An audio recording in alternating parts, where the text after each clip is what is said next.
only way to start your day. Well, it was a more quieter time. Yes. But I like first of all to thank a lot of Kenyans, so many Kenyans who have prayed for me. I get so many messages of encouragement. And in terms of strength, internal strength, I think spiritually I'm stronger now than I've ever been. Because I've seen the hands of God, I've seen the grace of God, and I'm fine. I'm alive at least. Oh, that's good. I mean, we'll get into the details of to why that is. But as you know, Dennis takes us to a different African country every week. We've been in Egypt this week. Yeah. Maybe this proverb would say something to you. Yeah, so a country of 107 million people. Suez Canal important for the country's economy, and the Nile River as well, helping with agriculture and supplying water that is critical for the economy that is Egypt. But let's go to the proverb. The beautiful is beautiful, even right after rising from sleep. The beautiful is beautiful, even right after rising from sleep. How would you interpret it? Well, I think I would interpret it that, beauty is not just what you see on the surface. It's what is intrinsic. It's what is inside the person, and that remains. It doesn't matter, whether they've just woken up or even if you try to drag them on mud, they'll still remain beautiful. Yeah. Indeed. Yeah. Yes. So it was a bit worrying a few weeks ago to see you in the situation in which you were in, because one minute you were standing and literally the next you were being administered emergency medical care within the confines of a police station. How did things deteriorate so quickly when we were met with the news over the weekend that Raphael Tuju cannot be found? And then you appeared Monday morning and then were arrested. And then you were in critical condition. Please explain to us what happened, because, since then, I think you were taking a minute to kind of rest. Well, let me put it this way.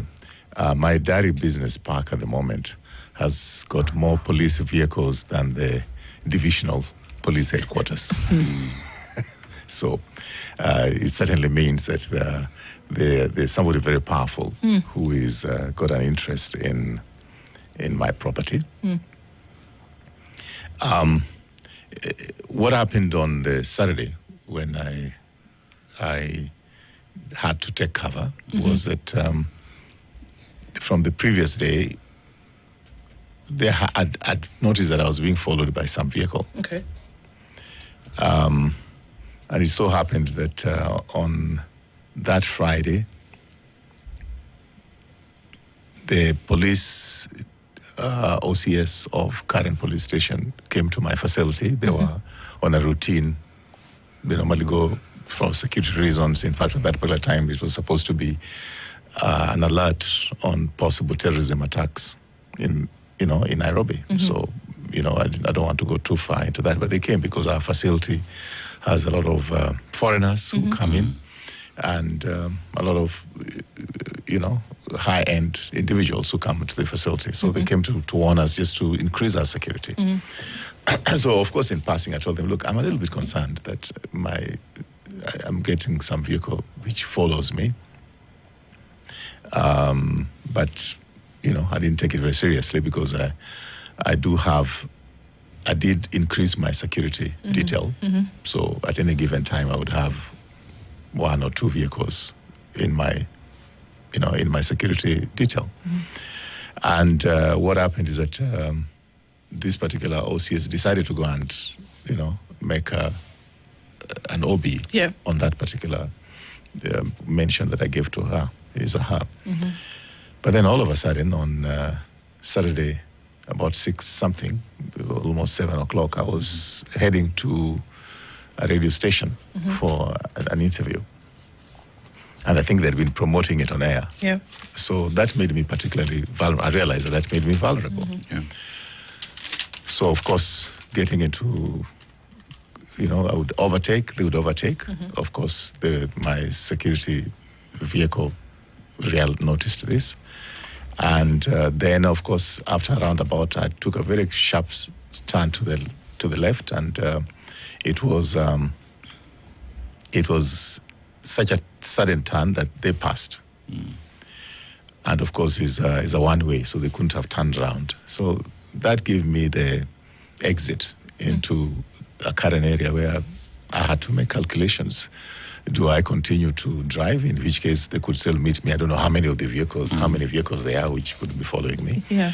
And so I decided to abandon my vehicle. And fortunately, one of my security vehicles, which was following, was right behind. And I stopped when I noticed that it was them. And I went to this other security vehicle and had to take cover. Ordinarily, if that kind of thing happens, you go to the police station and report. But as I told you, my own diary was hosting about 50 policemen. So how do you go to the people who have? Was there a clear threat at that point?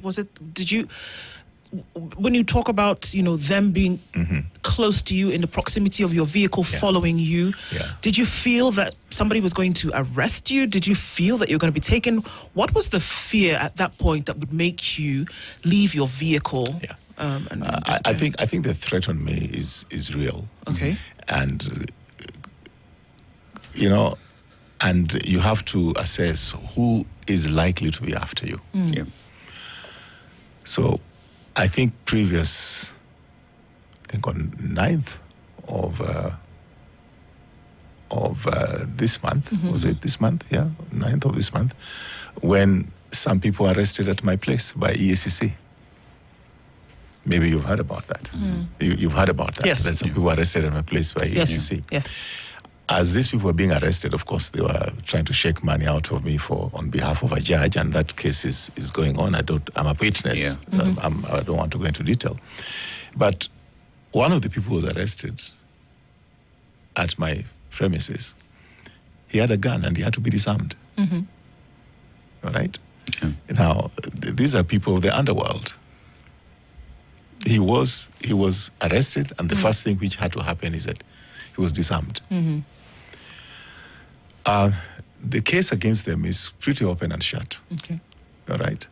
And they did try to call me if I could back off. And that, I think, also is in the public domain. I mean, they were so stupid as to when they were calling me, I recorded them. Who's they? Well, there are 4 people. One of them is Wachira, Mr. Wachira. He's a lawyer. The other one is Mr. Tom Awili. The other one is former Justice Mutava. And the other one is a certain Mr.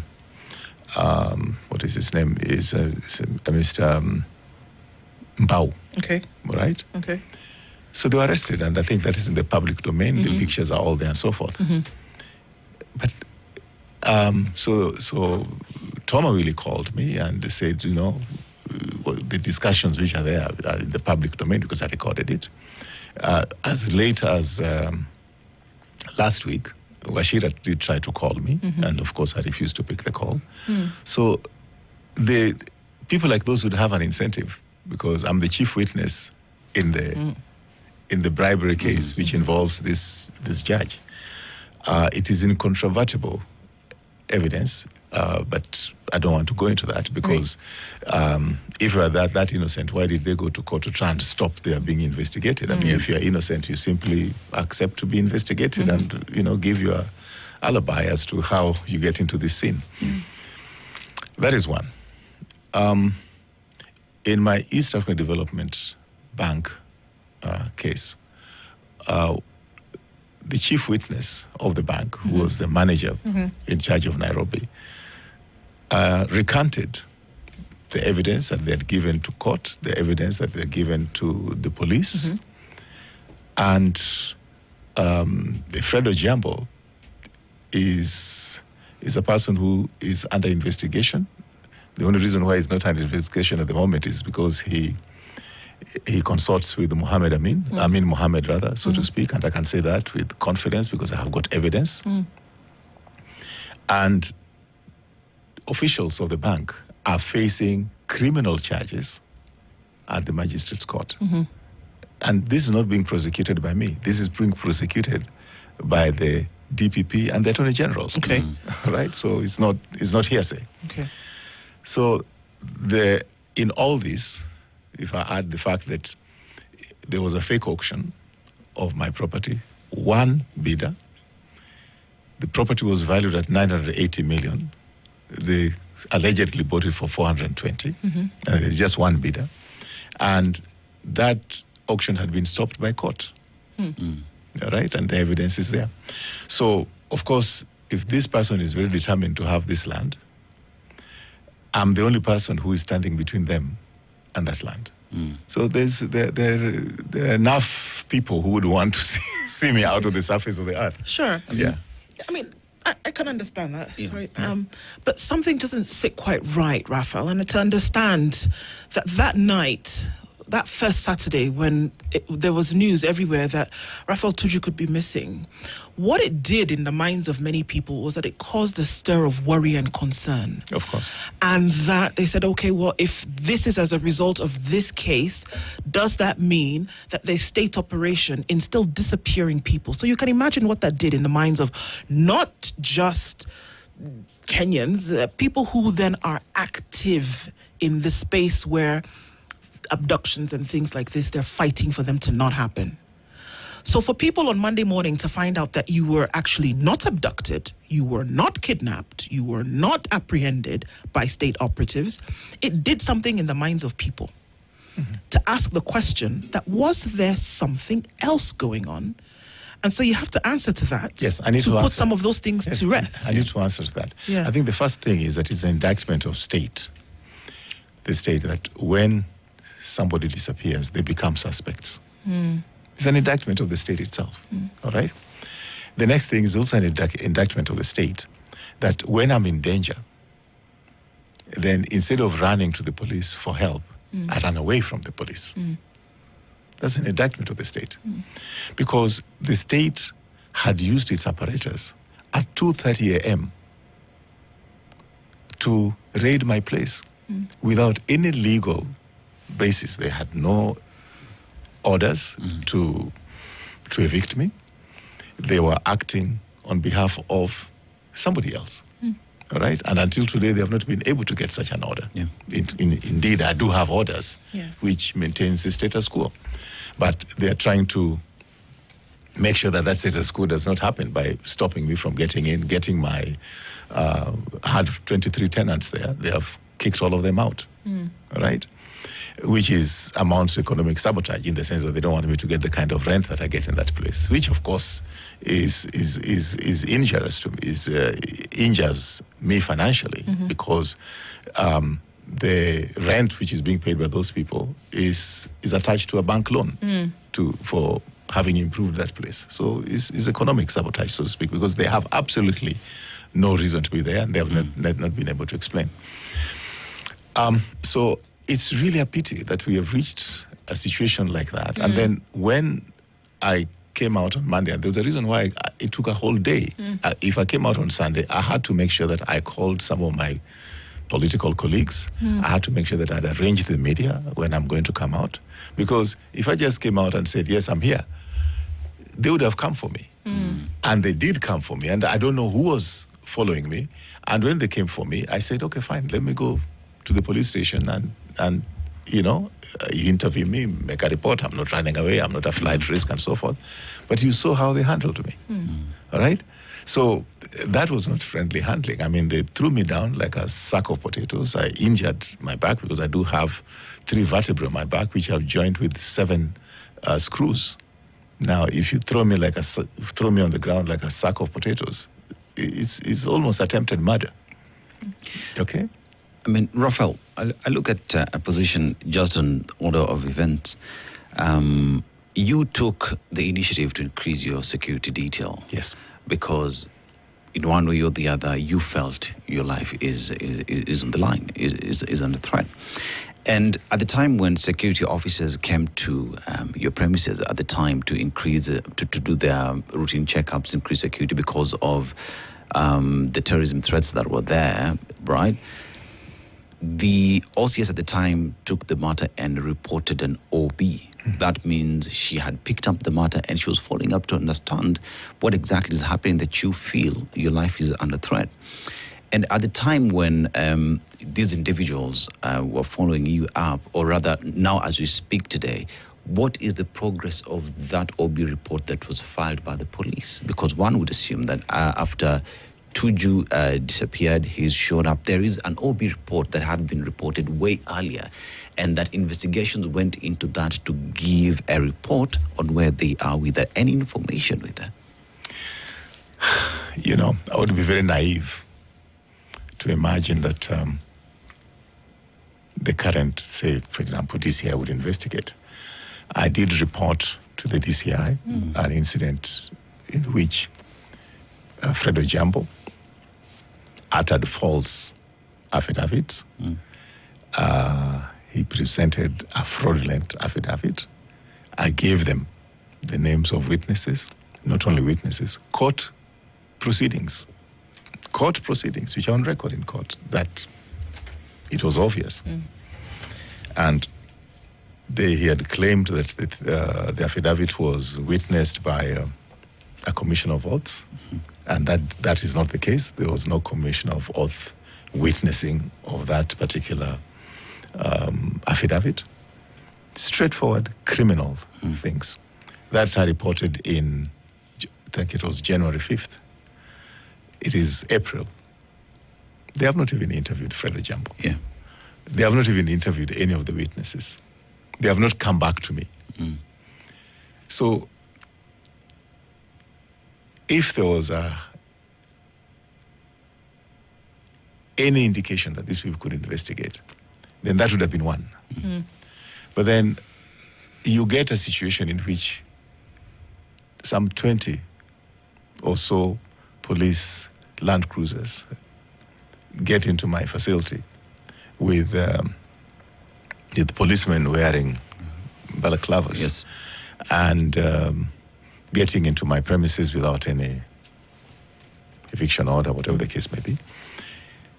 Over 100 of them. I think it would be very naive for me to think that these people would be people that I can rely on to investigate any danger on my life. And here is a situation in which, of course, I've helped the EACC to arrest people involved in corruption in the judiciary. So under normal circumstances, I mean, if the government was serious about fighting corruption, they should be providing me with security. Okay. Yeah. They should be. I mean, Instead of the other way around. because But then, so I would be very naive to think that they can be of help. That's why I've had to arrange my own security. Even as I'm here right now, I do have my own security. you know, you've mentioned that the police officers have been, over 50 of them, have been at your premises since then. That's Dari Business Park. No, they keep on changing. I mean, sometimes they're more, sometimes they're less. But now, Sometimes they have more vehicles We're at talking my place about- than at the divisional headquarters. individuals who've seen your tenants kicked out Yes. on what basis? Because you're still the owner of the Yes, property. yes, The yeah. status quo still remains. Yes. So, under what basis then would government of Kenya, through police, evict your tenants? Because the agreement that there is between you and the tenants, not Precisely. between the government of Kenya Precisely. and the tenants. Precisely. So why did they do that? Have they told you why? Or did you just wake up one day Look, and your tenants are I left? mean, with all due respect, I mean, I sympathize with the police officers because when I asked them, they told me, look, us, we're just obeying orders. All right? And I went to the point of actually meeting the IG at his offices, a very courteous of him to agree to see me because I took to him the court orders and so forth. He told me he wasn't aware of those court orders. Okay. Those court orders. But I could see, with all due respect to him, I think he's a good man. I think he's an honest man, and I've known him from before, having worked in government. But this is beyond him. Yeah. Okay, so let's do some quick fire here. Yeah. Questions, Raphael. What does the court order say? Well, I can send it to you, but the court order says that the status quo has to be maintained and that the title which Mr. Chebet got is set aside until this matter is finished. All right. Because the so-called auction only had one bidder. Yeah. And the so-called auction had been stopped by the court, and the court order is there to show that. And the registrar of lands was served before he did any registration of this new order. Okay. And the PS lands, Mr. Korir, was served, but they still went ahead and do it with impunity. Okay. So that court order is there and is clear in its own that the status quo remains, and that the new so-called title, which is with Mr. Chebet, is set aside. Okay. So from the court's perspective, this, as far as they're concerned, the dairy property remains yours. Yes. Whomever bought it under auction, that has been put aside. And when the court says put aside, essentially is null and void. Yes. So the status quo remaining the same means that you should be able to then carry on business at the dairy property. Precisely. Business as usual. Your Precisely. clients should actually be in the property and continue paying rent, and you should go ahead. Precisely. That's there. What is the issue as concerns the loan now owed to the African Development Bank? And that case whereby they need their money, you've said let's go ahead and pay, they don't want the payment. Explain that to us so that it makes some sense. Well, it's interesting. Last year, the board of the bank did request the Kenyan Treasury because Kenyan Treasury is a shareholder, and we had a meeting with EADB and myself and the Treasury under the chairmanship of the Treasury and Mr. Oromoi, who represents Kenya in the board, that we come up with a solution. Okay.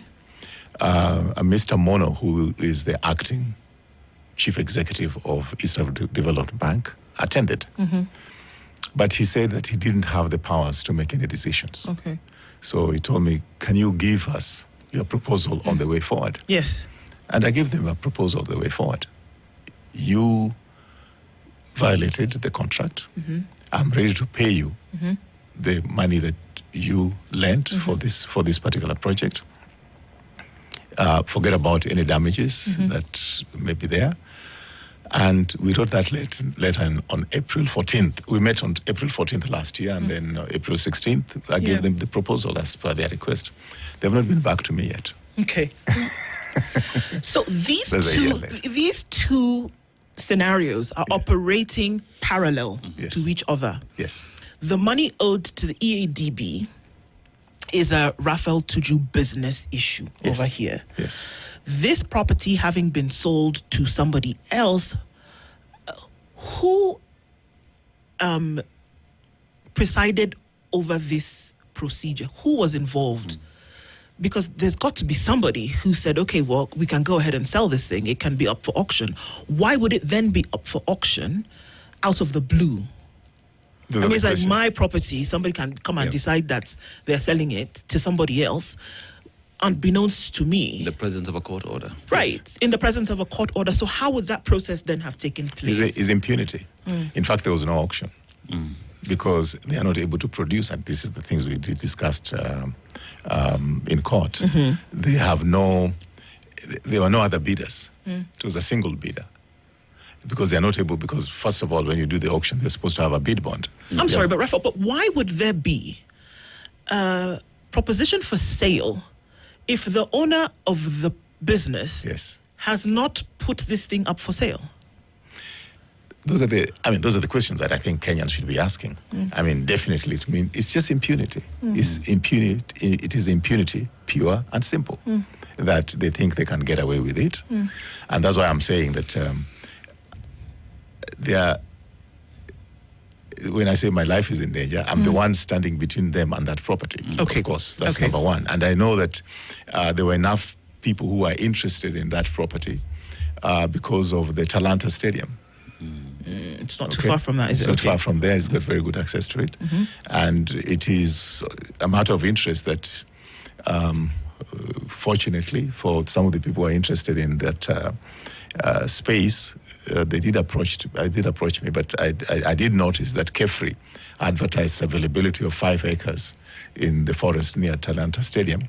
And they asked bidders who are interested in building a 5-star hotel to bid for it. The 5 acres that Kenya Forest Services had offered available to all Kenyans to bid. And some Kenyans bid, and they're already there. They qualified and they got the 5 acres. So I would hope that they should reduce their interest on my property.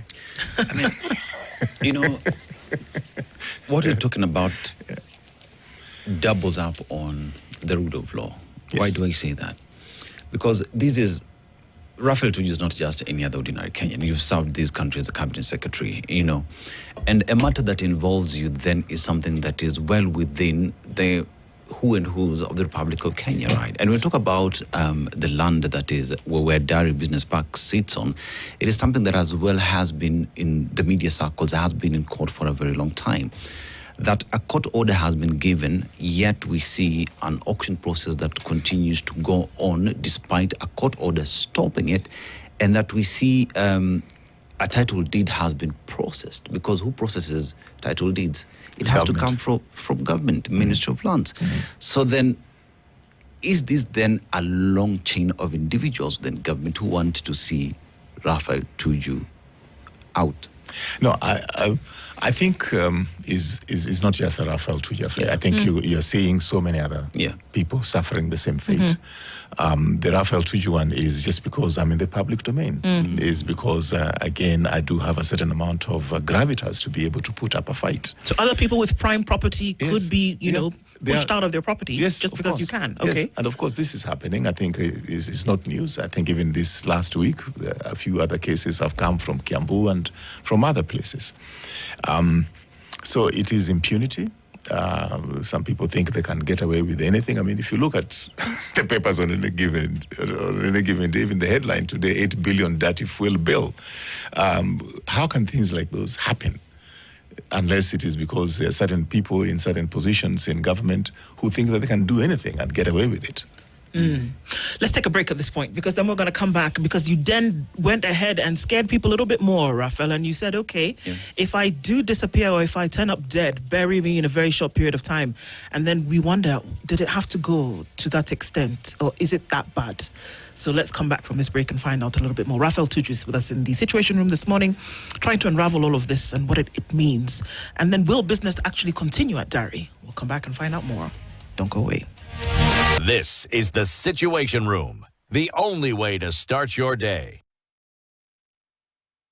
Our bodies get serums and washes, but underarms only get deodorant. That's why our new breakthrough formula has pure hyaluron and vitamin C to deeply care for your underarms for soft and even skin tone in 2 weeks. With 72-hour sweat and odor protection, try the new Nivea Derma Control range, because your underarms deserve more. Nivea is for skin.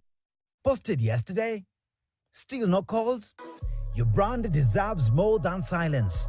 Get seen, get sales, get into hashtag Tukosoko. Just 6K puts your biz in front of 5 million people in just 2 days. Ads on Standard Digital, traffic, visibility, results. Tukosoko. Call or WhatsApp 0704 565545. Let's sell something. Your hustle, our platform, we've got you. Matibabu katika hospitali zote za umma itakuwa bure. Welcome to Face the Facts and Shoka KTN. Sasa wameanza kuingiza mambo ya afya kwa mambo ya siasa. This show that dares to hold up a mirror to who we really are. Don't fall into that trap ya William Ruto. They tell us the healthcare system is working. Wazee wajumuishwe katika mpango wa SHA. They claim to wage war on corruption, yet dine with the corrupt. Corruption ingekuwa inaweza kuwa managed. Kila mtu angekuwa na kazi. Churches promise salvation, yet exploit the faithful. Wahubiri wetu ndio hao bishops. Institutions swear service, yet deliver frustration. Professions once sacred, doctors, lawyers, journalists, sometimes betray the very trust that sustains them. And while leaders boast of jobs and prosperity, we have invested a lot of resources in matters education. Graduates still roam the streets. White-collar jobs are unavailable. Even the casual ones are unavailable. He cannot have money for bribery, but not money for the welfare of lecturers. Every Friday, 7 p.m. and 9 p.m., we cut through the noise and measure society against its own pledges.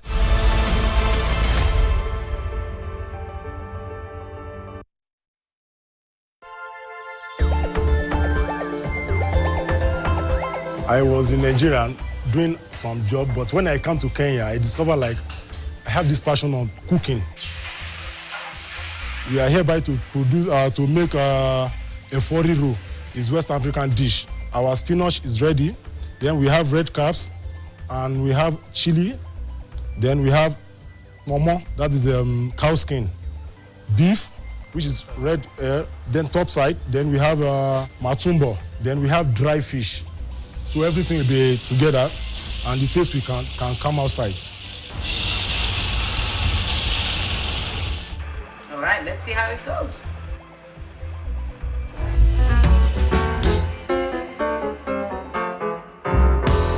This is the Situation Room, the only way to start your day. On the payment of the loan. And so that's why somebody else could come in and bid for it if the courts then had gone ahead and said, because of no payment, and EADB did go to court over this. And so the reason why this could be sold is because of this non-payment. Now, if that's the case, and then there was an offering to be made to the bank and say, well, we can pay, and the bank doesn't want the payment, decongest that for us to understand why. I mean, it's inexplicable. I mean, first of all, the property is valued at, the dairy property is valued at 980 million. Mm-hmm. Why would the bank want to sell it for 420 million? Mm-hmm. What we are offering the bank is over 1 billion shillings in order to get out of this. But of course, as in you have that money to pay the bank today. Say, yes, take the money. Here's the loan. Of course. All right. The thing is that I don't have the money cash myself. I understand. But yeah. The thing is that I've been able to make those financial arrangements 3 times before, so that if the bank would say yes, let's settle and cut loose. There are 2 banks which are able to come on board because my projects are viable, and they've always been viable. Okay. I'm not a speculator in the real estate business. I've always done business, and I've borrowed money before and paid banks. I'm not a defaulter in any other bank. So this happens to be the first one where they say I've defaulted, but the default is because they violated a contract. But that's a different matter. I don't want to go into it in detail. I think what Kenya is dealing with is a pathological greed. When people don't know when enough is enough, is pathological. And when you're dealing with pathological greed, it's very dangerous, because this is a situation in which it doesn't matter how much certain people get. People with the pathological greed, they never have enough. I mean, you could be wearing a very nice suit, but then they see you in a T-shirt and they like your T-shirt and they say, you know, I'd like to have that T-shirt as well. When it's pathological, just like pathological liars. They don't know how to say the truth. So I think that's what we are dealing with at the moment, because some of the individuals involved in this, they have thousands and thousands of acres. So why are they after 20-something acres in Nairobi, weighed against the thousands of acres that they already have? And if that is not enough, then really we're dealing with a pathological situation here. When you were picked up by the police and arrested and taken to the cells, one would say the treatment did not meet the threshold within which you treat even someone who's incarcerated. At the time, access to your doctors, to your lawyers was a difficult thing. And one would say that is not how the game is played, even when one is an accused person. Many have said that you, Raphael Tuju, lied to the people of Kenya, that you were abducted, that the sources who spoke even to the media lied to the media. You've explained yourself as to where you went and why you did not even go to the police. Respond to what led to the kind of treatment that we saw, because if you were in the hands of the police, many say, if you're in the hands of the police, you are in the safest place because they're supposed to protect you. Why then did we see that kind of treatment? Well, you can say it was to humiliate me, but I don't think I'm really humiliated, because when people are using their muscles, I think it is them who should be humiliated for that kind of treatment. I mean, I've had so much sympathy. Not only locally, but internationally. I mean, I've got calls from my former colleagues in government all over the world. But I do know that I'm a political item, so there's no running away from that. I worked for Raila in 2022, together with Uhuru, when things were not going on according to what they thought. There was some shenanigans, they thought. And I think that Uhuru did send Ogola, the late Ogola, to bombers of Kenya. And likewise, Raila sent me, as a person who was working together with him, to go and have a look what was happening. And I engaged the late Chebukati to find out what was going on, but not only the late Chebukati, I engaged all the other commissioners. And the commissioners were divided, and I think the rest is history. I mean, 4 commissioners are saying this and 3 commissioners are saying that, so that was a crisis, and naturally I was there. But I've been told by some lawyer who was very close to the powers that be that after that they did even consider the possibility of arresting me and take me to court for treason or something. As they did or didn't? They did. No, they did contemplate. Okay, they did contemplate. Okay, and the lawyer, who is, I don't need to name him, but he told me that was one of the considerations of the government of the day. So I do know that I'm a political item of interest, and I cannot deny I worked for Uhuru and I worked with Raila during the last election process, and there may be people who are very angry with my political situation. I did make a very conscious decision to get back to my business, to work for my family and my children.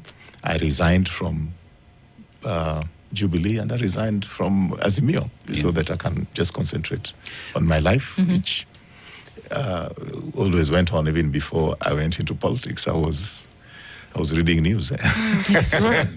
So would we be right then to say that everything that we see today, away from your agreement with the bank, the court matters that we see today, that all we see is politically influenced?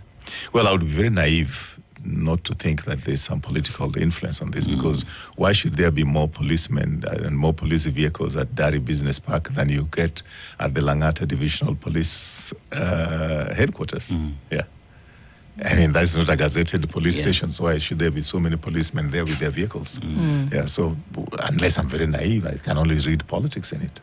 Yes. So from what you see, there's far more than meets the eye.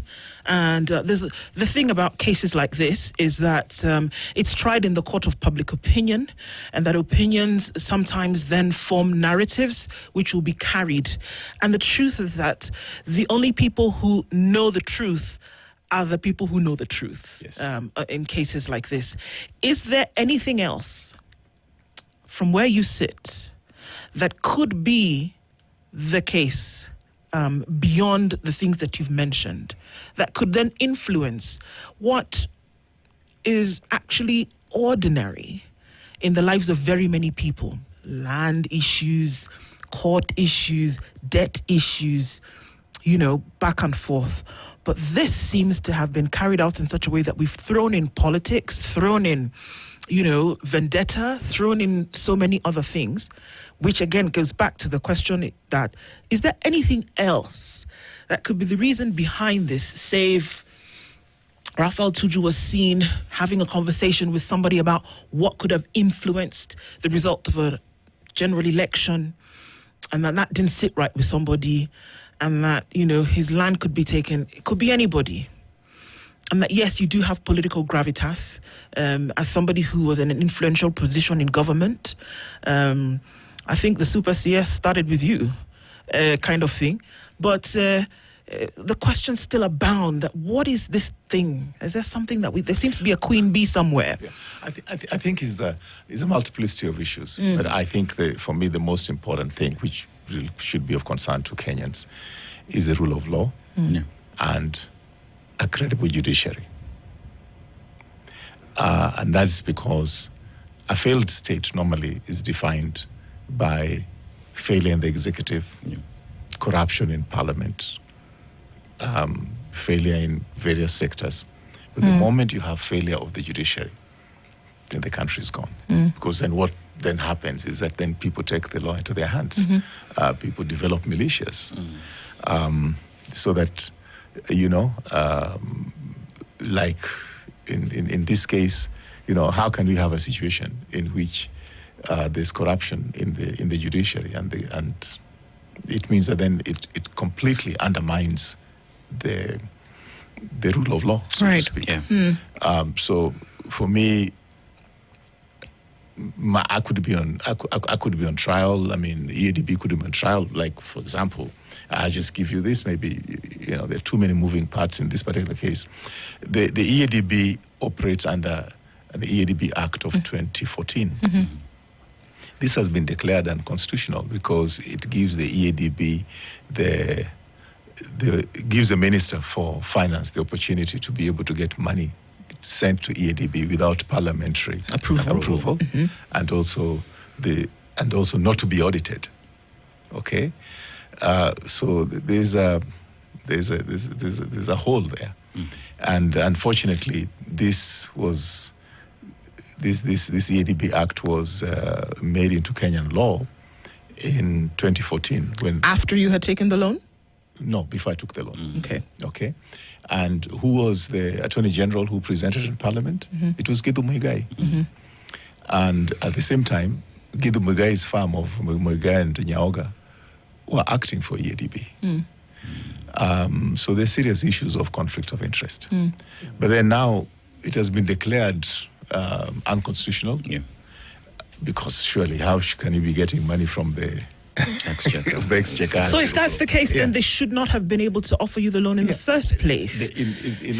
One would ask the question that even if it was unconstitutional in terms of its operation, Raphael, then it was unconstitutional for them to offer you the loan in the very beginning.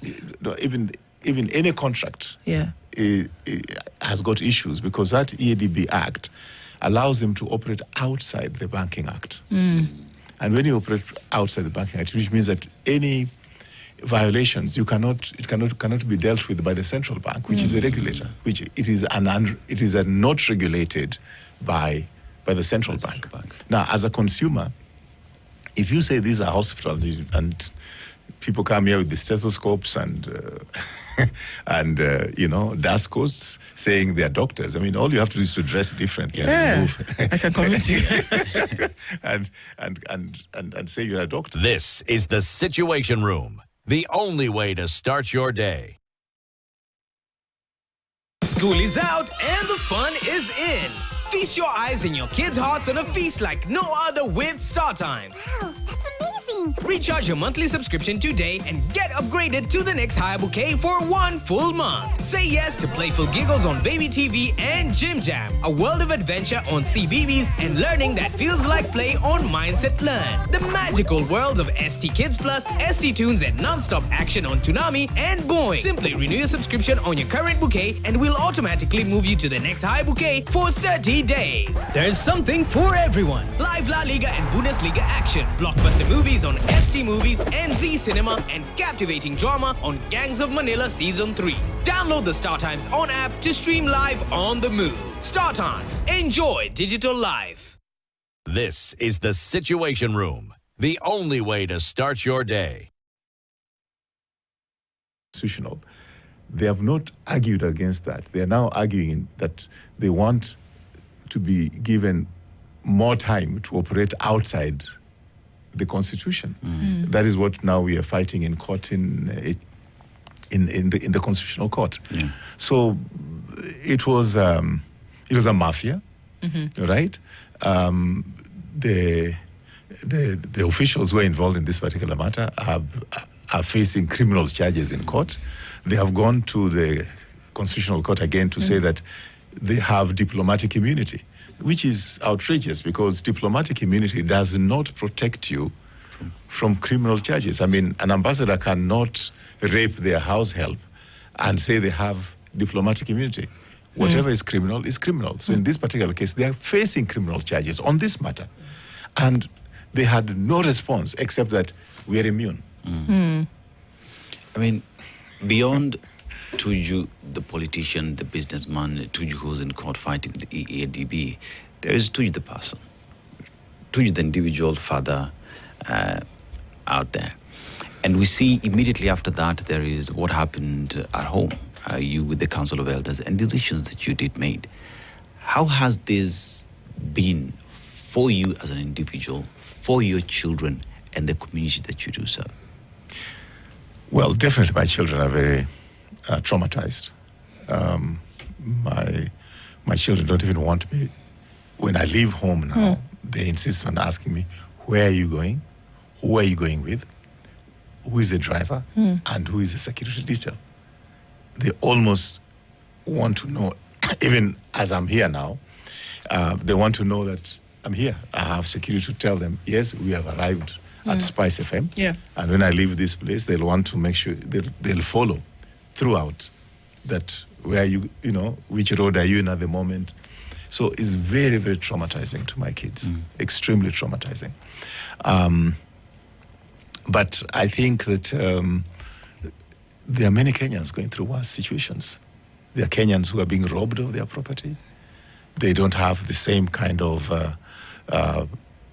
public, the public have not noticed their problems. So they're going through very painful processes, but without the kind of moral support that I'm getting from Kenyans. So what happens now? Is it a kind of wait and see situation? Will business continue at Dari? Do you wait for the court to pronounce themselves further? What happens today? Well, I mean, the fact that there's a police station at my Dari business park, there's nothing I can do that. I mean, it's the government to decide when they want to move out of that particular position. As I said, I did see the Inspector General. That's as high as you can go in the police force. And, you know, I could see the look of an innocent man. So to that extent, I can only say that there's the members of the executive, the political class. The IG's office is supposed to be an independent office, and he should obey the law and apply the law. In this particular place, in this particular instance, they are in my premises, outside the law. So it's just impunity. How long this will continue, I don't really know. But I'm in court. I'm fighting the criminal in the magistrates court, where the EADB is facing criminal charges. They've been able to stall it by going to High Court to say that they have got diplomatic immunity. Interestingly, the Ministry of Foreign Affairs have also weighed in on this and say that there's no diplomatic immunity for criminal cases. That is the Vienna Convention. They cannot do it in any other way. But that case has been kept on ice for the last 1 year. The Constitutional Court is also considering the matters. It was declared unconstitutional. They are now asking for more time to rectify the act, which is the act which has enabled them to operate with so much impunity. They're asking for 2 more years, but they don't have any place in this because, you know, the acts can only be done by Parliament, not by EADB. But they do seem to have a lot of influence, even in Parliament itself. They've been able to stall this process in Parliament for the last 1 year. But what I know is that the truth is very stubborn. And some people may be holding the clock, but they cannot hold the time. And sometimes when people have the clock, they think they actually have the time. I mean, There is the bank, there is the Republic of Kenya, there is the judiciary. There is conversations that the individual at the bank said he does not have authority, but you gave them the proposal. Is there any move with the proposal that you gave, or have they gone silent? And in the light of everything that is happening, what's the way forward for you? What's the way forward for the bank? What's the way forward for the case? And for the individual who has your title?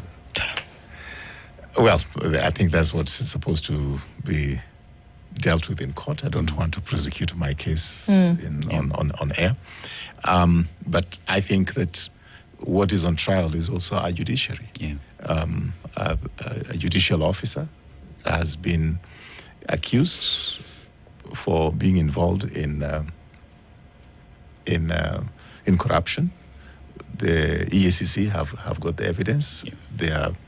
That particular individual in the judicial officer, a judge actually, has gone to court to stop that the EACC should stop investigating her.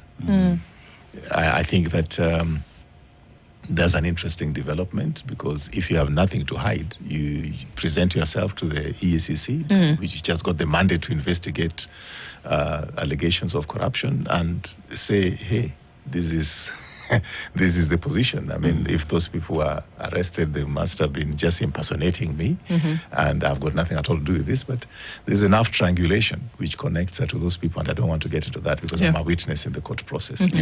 So, how can this, the country is in a lot of challenges. I mean, the Supreme Court itself, I did write a letter that we're going to approach the Supreme Court again, because after all, they had problems with Abid Nasir, they had problems with Harvey.